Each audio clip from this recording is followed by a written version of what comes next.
of myself, and you give power and influence to the wrong people. Look how it turns out. You know, you have to hype yourself up and nobody else on the external side to keep up. You have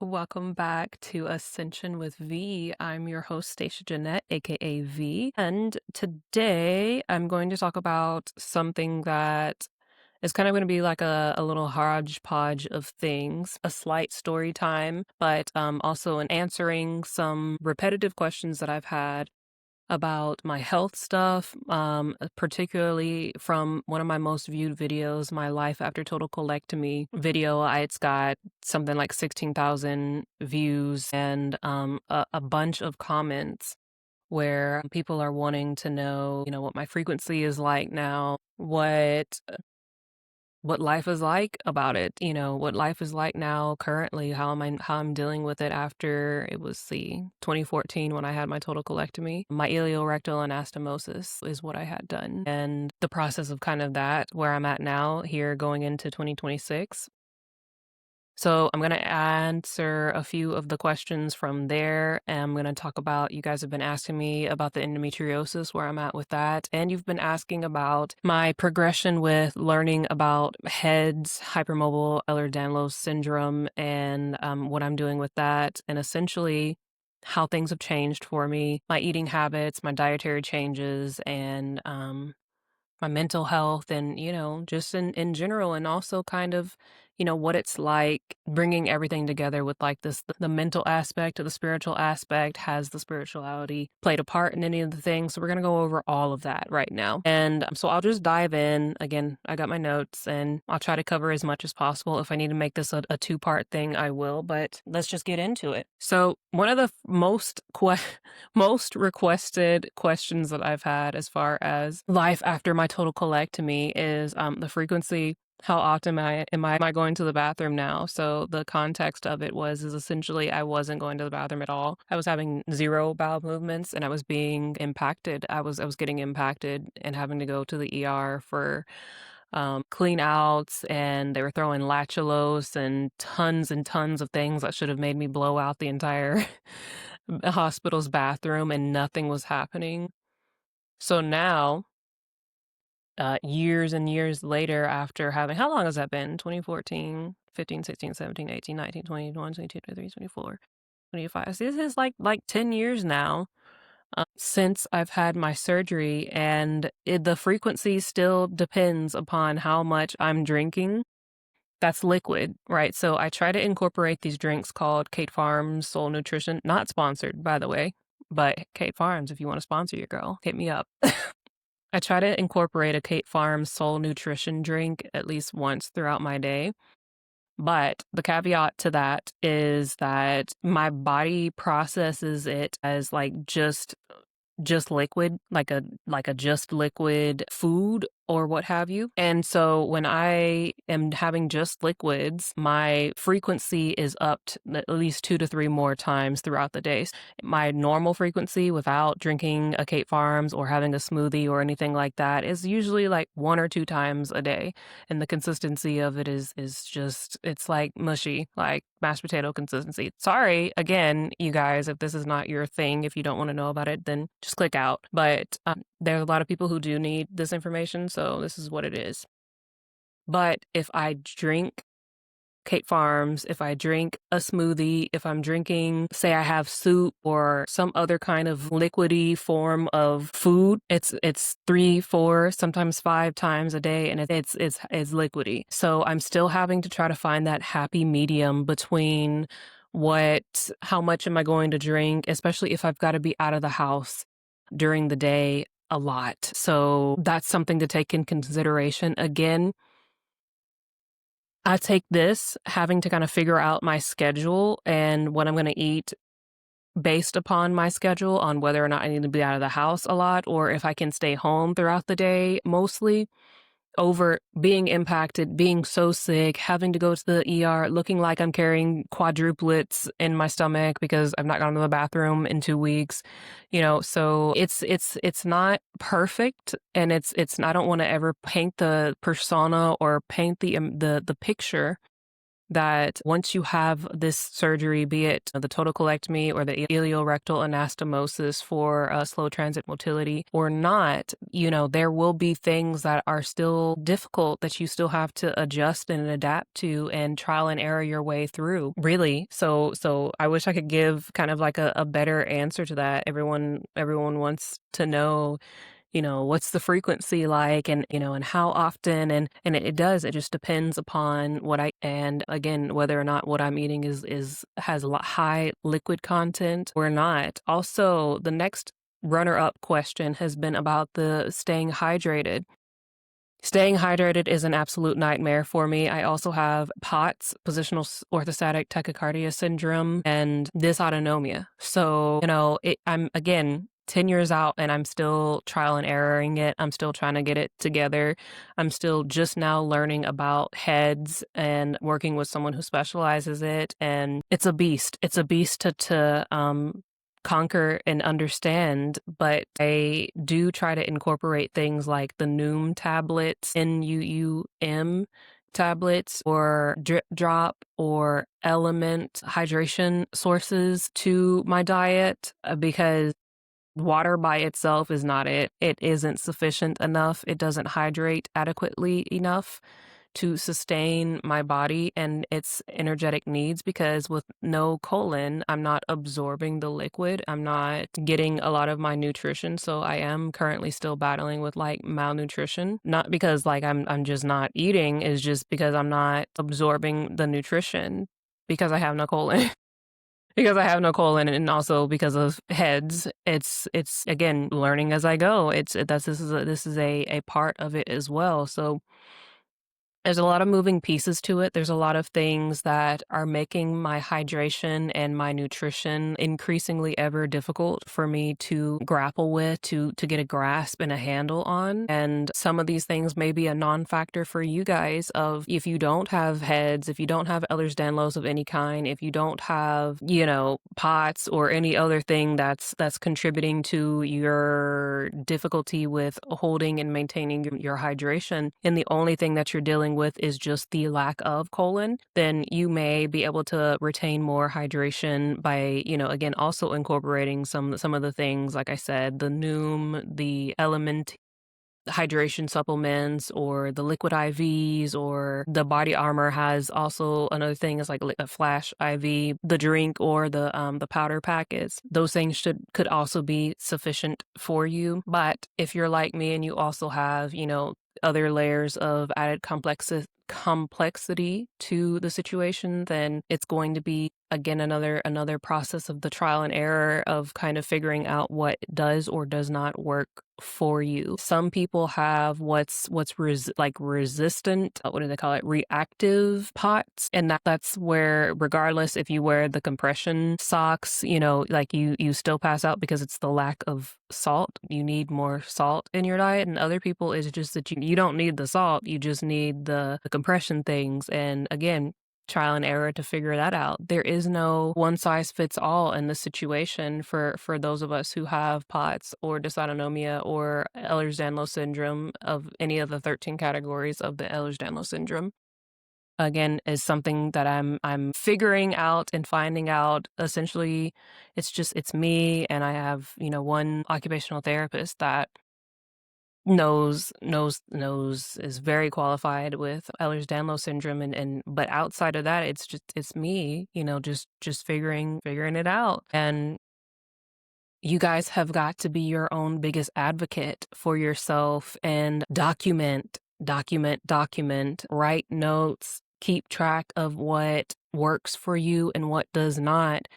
Because ultimately, doctors don't know either. I'm gonna keep it $100. When I had my surgery and I got out of the hospital, they gave me a giant, like, 50-page booklet of, like, things that I could no longer eat or tolerate, and I'm gonna dive into segue into the food and the diet after your total colectomy or your ileorectal anastomosis, and right now, and essentially I still don't eat a lot of things that are stringy because, again, I trial and errored it. I waited like about 5 to 7 months before trying it, but I used to like asparagus a lot, and, it tore me up. It tore me up because it got, like, tangled, knotted, I guess, and my stomach didn't, because no colon, my stomach didn't break it down, and neither did my small intestines, and so the process of it trying to come out was brutal. Like, I went to the ER in pain. I think I was in the hospital for a couple of days.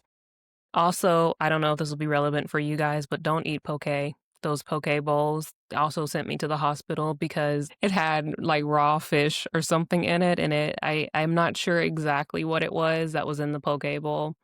I was filming on set one time, and they ordered that for a lunch for all of the cast, and I had to film at, like, in, like, a 10-level pain, and it was rough. It was so rough, but that's another thing, again, it was trial and error. I found out. I was like, "Well, can't do this." Lettuce, I can't eat lettuce of any kind. A lot of leafy things, I can't do it. It hurts, and it comes out the same way that you put it in.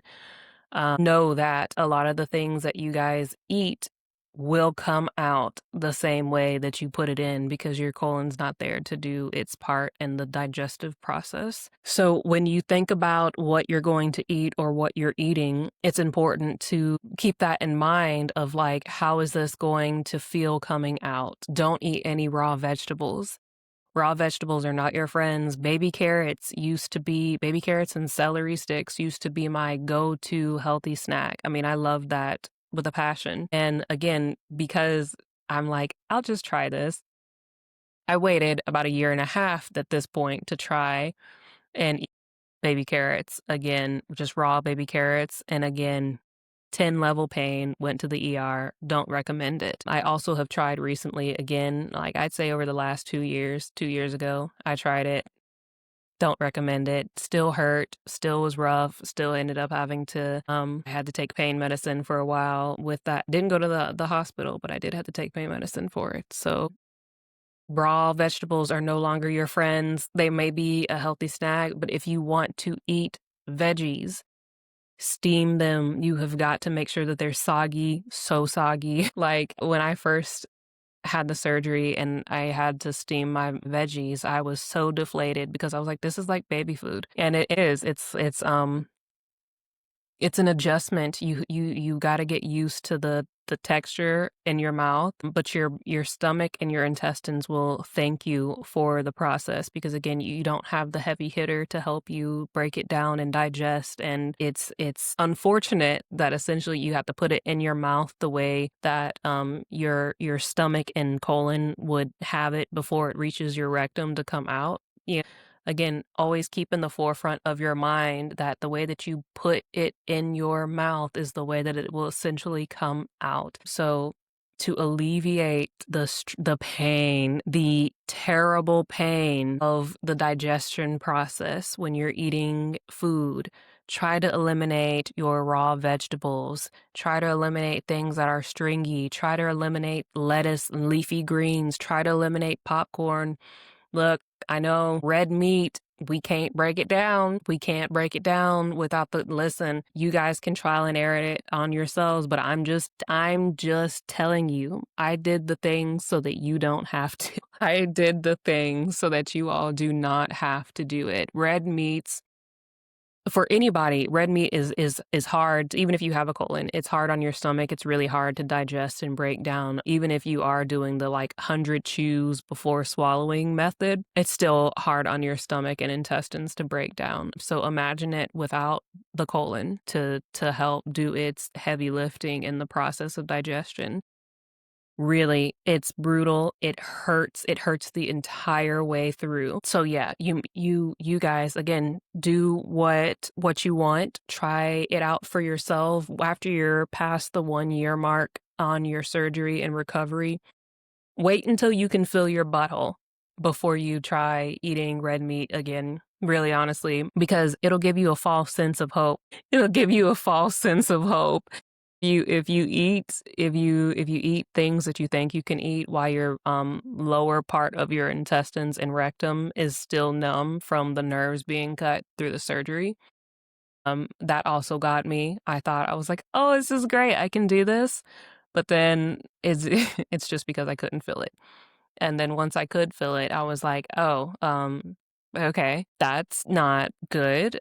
Um, yeah, so adjust your diet as need be, and really please make a note, make a little journal, food log journal for yourself on what you tried to eat and what the reaction or result was from eating it, and like date it, and I'm trying to make it as detailed as possible. When you go to have a bowel movement, write down how the bowel movement was. Was it painful? What was the consistency? How often did you go? Because ultimately, you have to be your own doctor. You have to be your own nurse. You have to be your own detective to figure things out for yourself. And it will save you a lot of headache and heartache and frustration down the line once you get 2 years, 3 years out, and you're no longer really dealing with like the pain, but now you have to deal with figuring out your frequency schedule, figuring out what you're going to eat and what reactions you're going to have with eating in the future when you want to get back to a regular lifestyle, be it going back to work or working out or going on trips, whatever the case may be.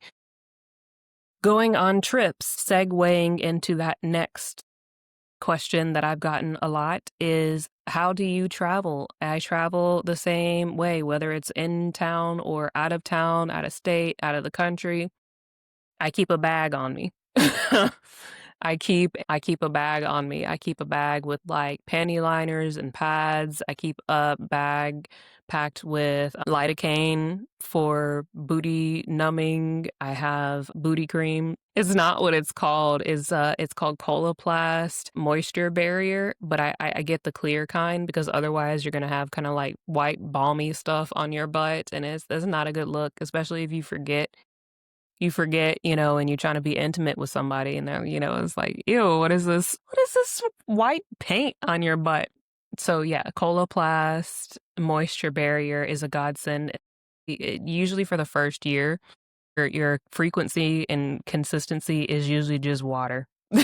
That's how mine was, and it was like very frequent, and I had to wear active Depends for like a year and a half, which was great. As a 24-year-old, I was really going through it. My mental health was terrible. I was I was I was struggling with that. 23 and wearing diapers is rough, but it doesn't stay that way. Just so you know, just to give you the glimmer of hope. But while you're going through that, after you first have your surgery, it's really important to keep the moisture barrier applied frequently, keep the lidocaine cream applied frequently, and to dab with toilet paper and not wipe. Don't do this, because then you're making the rawness even more raw, and then the burning even more burning each time that you go, and is not good, is not a good look, is not a good feeling. It's awful to have to deal with that. And again, that's not something that nurses told me or that doctors told me. It's, again, I just found out by myself, and I had to learn to overcome and adapt on my own with that. So please just dab your butt after you go to the bathroom, and get you some flushable booty wipes. And also, same thing, dab with those, and get a sitz bath. A sitz bath, if you don't have like a regular bathtub that you can just soak your butt in, and if you can afford one of the bidets that just attach to your toilet seat. I mean, if you want to get the expensive one as well, that's fine. If you got it, go ahead. But if you don't got it, they have like pretty cheap ones that you can get, or you can just get a handheld shower attachment that has the thing. Get one that has filter. I use like it's called Cobe. Also not sponsored, but it's like a Cobe, COB shower head. It's got like a filter, like a water filter in the handle, and you can change the settings on it. And there's like a bidet setting. That's not what it is, y'all. Listen to that's not really what it is, but it's just good. Like, you hose your butt after you use the bathroom, which will also save you a lot of butt pain during your first year of recovery after your surgery. to just be able to, rinse with the water instead of having to wipe and add to the rawness or the pain or whatever the case may be. But going back to the bag, in my bag, I keep a change of underwear. For the first year, you want to keep some active Depends on you. Also in your little go bag, your moisture barrier, your lidocaine, a change of underwear, a change of pants, and pads or panty liners or tampons if you have a uterus and are still having periods. I also have, what is this called? A modal to like stop your bowel movements for a little while. Like if you're just having frequent bathroom trips, then you can take a Lomotil before you either get on the road for your road trip or before you get on the plane. I take like 2 Lomotils before I get on a plane. I'm not gonna lie, 'cause it's sometimes you can't avoid it, you know what I mean? Sometimes you just can't avoid, but, like, I don't sit on public toilets if I can help it, I have the little toilet seat. Oh, that's another thing. The toilet seat covers, I have a little pack of toilet seat covers that I bring with me and a pack of Clorox wipes because the OCD is insane. So that's what I would do is I would take my, I have, like, a little crossbody little satchel, and, if I'm on the plane, I'll pack the toilet seat covers and the Clorox wipes and my pads, moisture barrier. I have a smaller, like it's like a 3-ounce bottle and like a bigger bottle of the moisture barrier, and I'll pack my 3-ounce bottle in my little satchel for on the plane. So when I'm in the bathroom, I can just apply that and do all the things or clean the toilet seat and put the toilet seat cover on it so that you can sit. There's also, I have a to-go bidet by Tushy, and it collapses down and it attaches to my bag. I highly recommend that. The to-go bidet, you just fill it up with water and you just squirt and it it hoses your butt off. And that thing has been a lifesaver on a couple of trips that I've gone on, and I had to use it in the plane. So, or just like in a bathroom in general. So you got the cleanliness without having to chafe your butt in the process.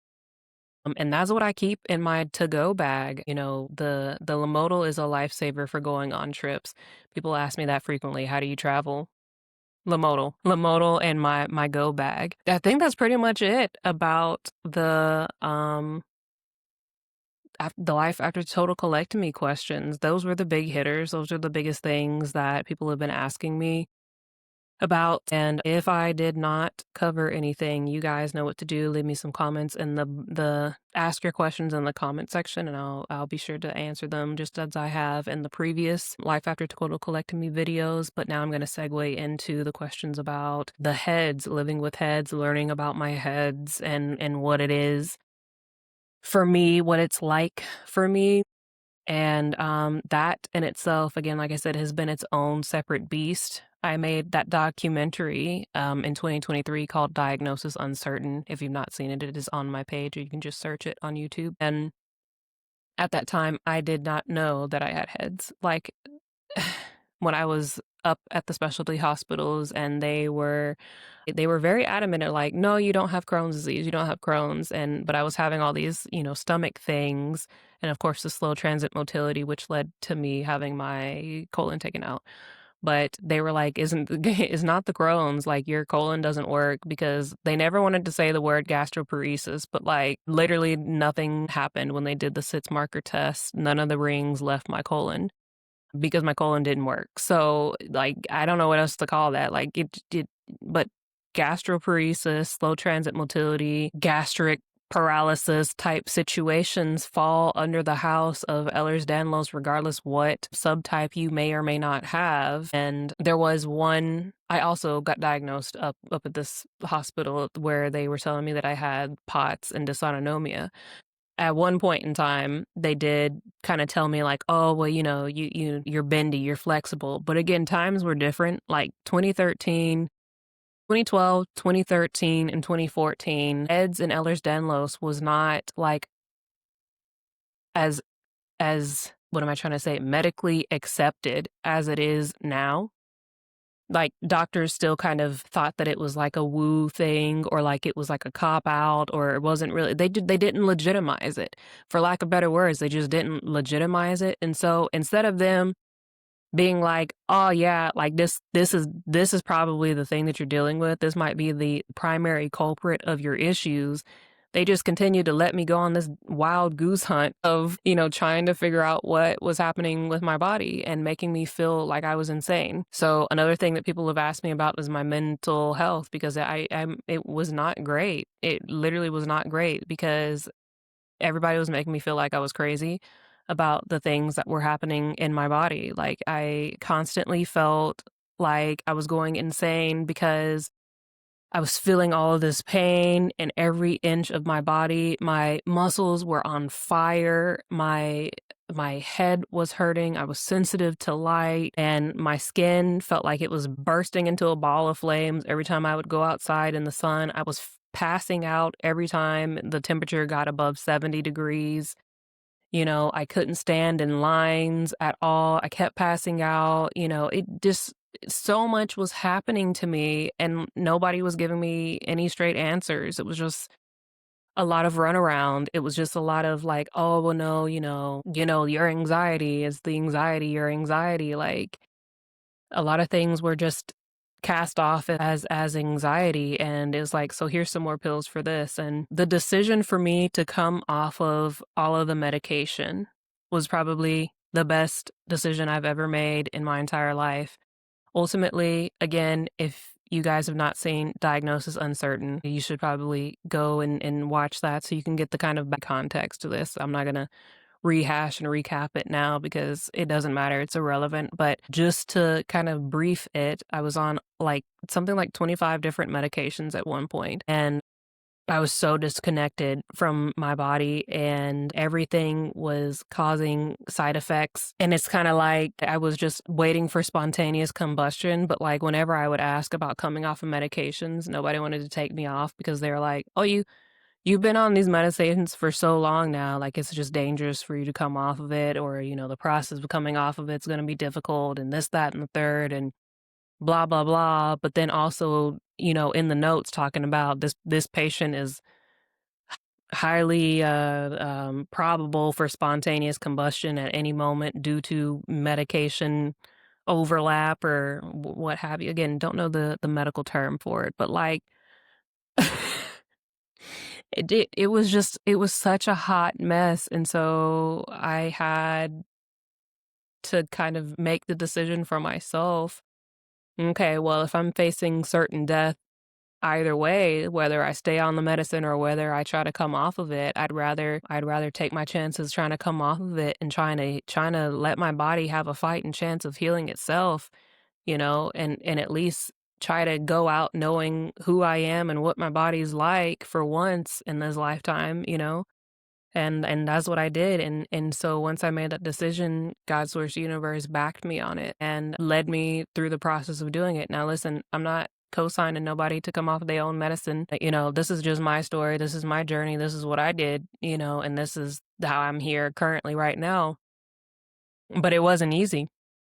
It was not easy. I went through a long period of psychosis, like for about 2 years, and I had to go through learning what my mind was like at its ground zero, and like understanding this is my neurodivergency, and then accepting that and relearning my mind. And that was a crazy experience in itself, relearning what it was like to be me, and who am I, like it was really like me, like, oh my God, I have this body, and it was interesting. It was a whole process of me relearning what I looked like, relearning what my body felt like, and realizing that a lot of my body I could not feel because I had been in so much pain for so long that my body just kind of shut it off.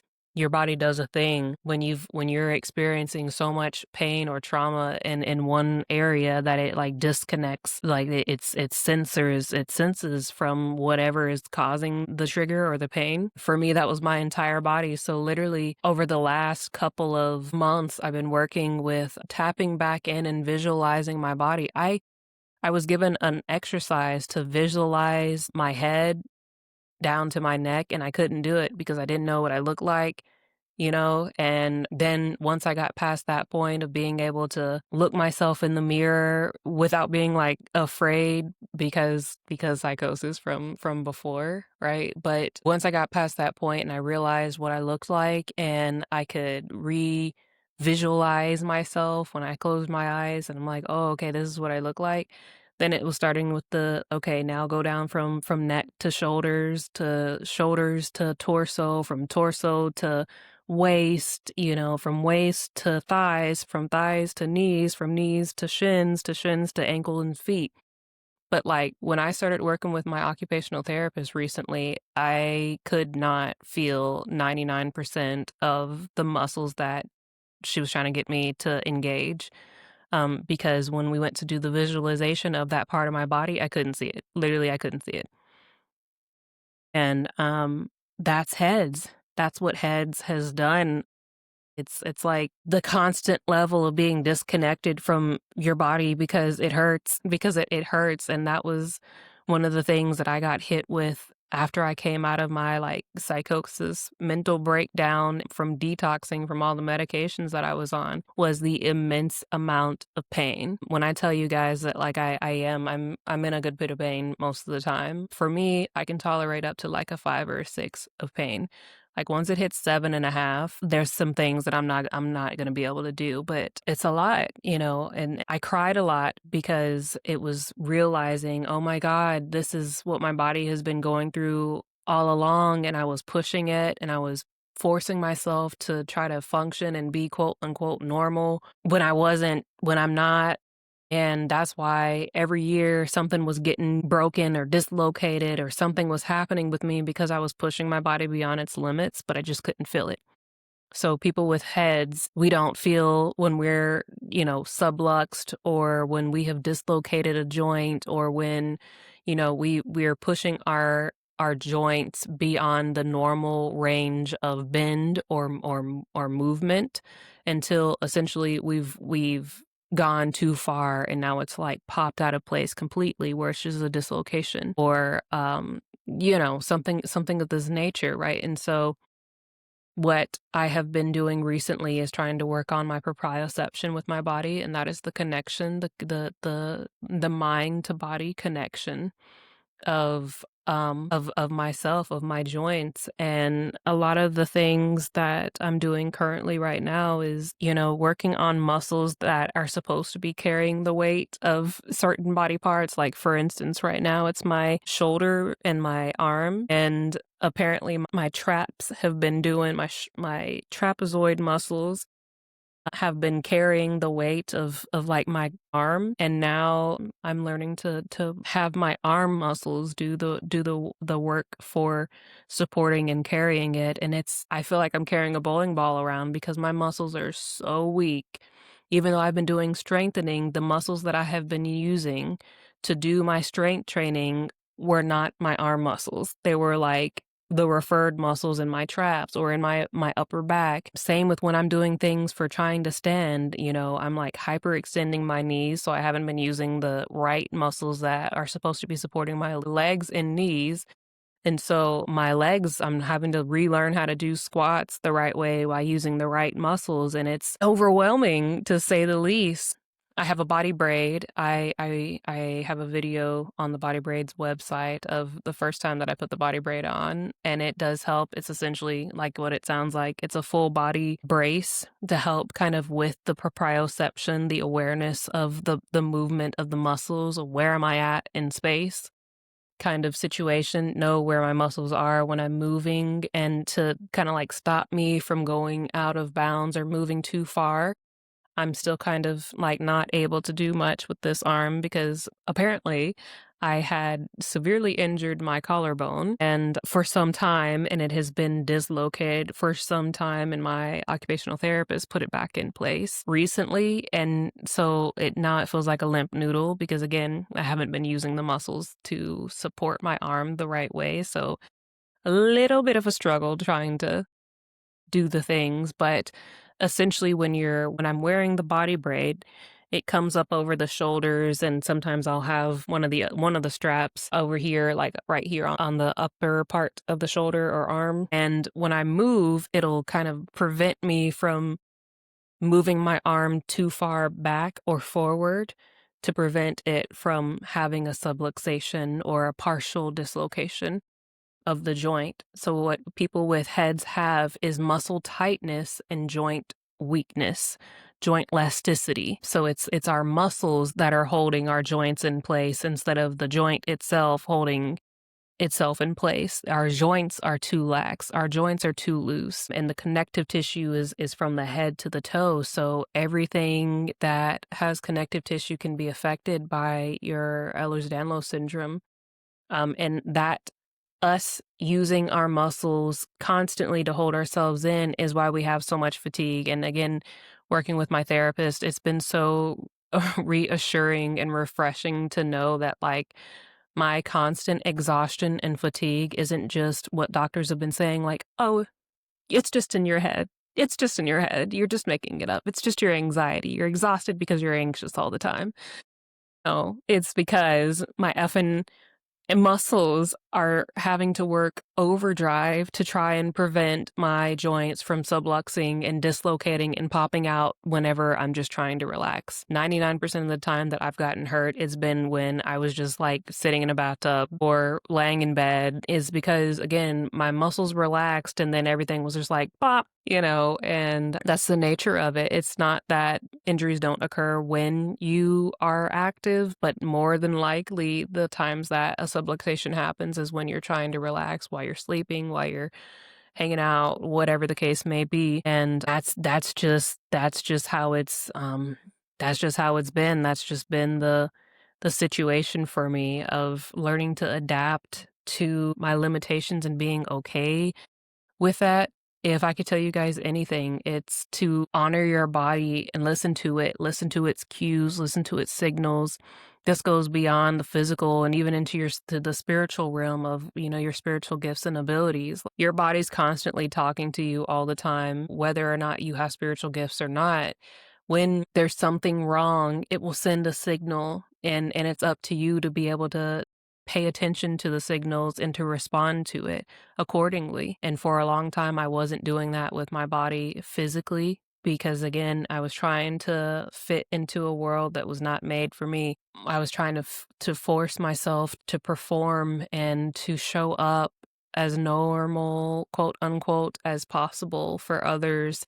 But I was just beating myself down. I was just running myself ragged. I was just causing myself more harm than good. And so there are days, again, where my energy is just not there and I'm not able to do a lot. And I also have a lot of rebound kind of, I don't know what to call it, like fallout from, I'm like, oh, I feel good today, or because I had my body braid on and I did something and I did too much. And then like 2 days later, my body's super hurting and I have no energy and I'm down for like a week and a half. You've got to learn yourself, learn your mind, learn your body, learn what does and does not work for you across the board. Otherwise, you're going to continue to stay on the rat wheel, the hamster wheel of confusion, of frustration, of anger, of exhaustion, of feeling bad about yourself, because there's no answers and you don't know what's happening. I can honestly say that the best decision that I've ever made was to learn myself, to get back in touch with my body, to come off of my medications and to figure out my because this wasn't doctors. Doctors didn't do this. I'm not 100% and I may never be. But I'm not at -10. I'm not at -50, and for me, that's a win. For me to be in the positive at all right now after spending 27 years plus in the negative, this is a win. This is a win for me to be able to know myself, to get to know my quirks and my neurodivergency and my mind and how awesome my body has been despite all the things that were going on, to be able to bounce back and to have the resiliency to keep going. I'm glad that I listened to my intuition. I'm glad that I listened to God, source, universe. I'm glad that I kept fighting regardless how many times doctors told me that it wouldn't be possible. I'm glad that I kept going because I really love myself and I love my body and I love what's becoming of me because I chose to keep going, because I chose to keep fighting, regardless how many times I wanted to stop and when I wanted to give up and I wanted to end it. You know, I've never been as content and peaceful with myself and my life and my body than I am right now. So I'm telling you this right now with tears falling down my face in sincerity over the fact of it doesn't matter what your diagnosis is, it doesn't matter what you go through, it doesn't matter how long you stay down, as long as you get back up and you don't give up on yourself. You don't give up the fight. That you believe in yourself, that you believe in your ability to bounce back because your body can do it as long as your mind is in alignment with it. You know, I believed when God Source Universe asked me if I trusted it, I said yes because that's all I had. Do you know what I mean? I have a new documentary coming out soon. It's in the works, and I go into detail about this more, and I hope that you guys will tune into it when it comes out. But this was a win for me. This is a win for me. And again, it's not 100%, but it's damn sure not where I was at. And if you don't take anything from this entire thing, if you made it this far, I'm proud of y'all. But if you don't take anything from this thing, know that healing is possible if you want it bad enough. And that's what I've got for you guys. I hope this was helpful. Thank you all for tuning in. And if you have any more questions about anything, whether it be the health stuff, whether it be the life after total colectomy, whether it be the spirituality aspect of things, whether you want to work with me, whether you want to just talk about the things, whatever the case may be, hit me up. Leave me a comment. You can find me also on Instagram, Ascension Oracle V LLC. And yeah, don't forget, you can get the New Earth Guidebook to Healing and Ascension on Amazon and apply to work one-on-one with me or book a recorded reading with me. All the things are in the description box below, and I'll see you guys on the next one. V Squad.